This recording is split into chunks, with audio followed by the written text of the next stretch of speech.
Amid all the talk in the intelligence community about the possibility that Russian hackers may have influenced the presidential election, President-elect Donald Trump has vigorously defended the election outcome.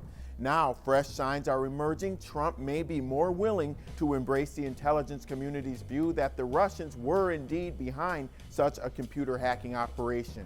A senior Trump aide said Trump could accept Russia's involvement if there is a unified presentation of evidence from the Federal Bureau of Investigation and other agencies.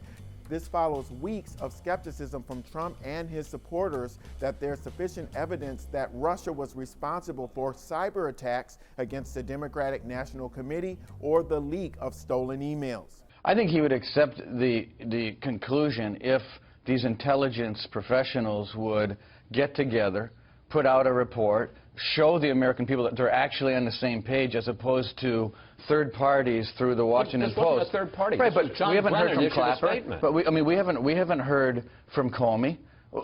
So look, I think that these guys should be straight with the American people and come out and say it. On Sunday, 4 senators, including Republicans John McCain and Lindsey Graham, sent a letter to Majority Leader Mitch McConnell calling for a temporary select committee on cyber to probe the alleged Russian attacks, among other things. They said that allowing existing congressional committees to look into the hacks is difficult because there are too many committees that have claimed oversight. His statement follows an intensifying bipartisan push on Capitol Hill to launch a separate investigation into the matter. Trump has called for opening up new lines of cooperation with Russia, and some of his critics in both parties have said his refusal so far to say Russia tried to interfere in the election was a sign that he doesn't believe that Moscow is a U.S. adversary. The lawmakers have said this select committee, which would need authorization from GOP leaders, would be, quote, time limited, unquote, and face certain deadlines.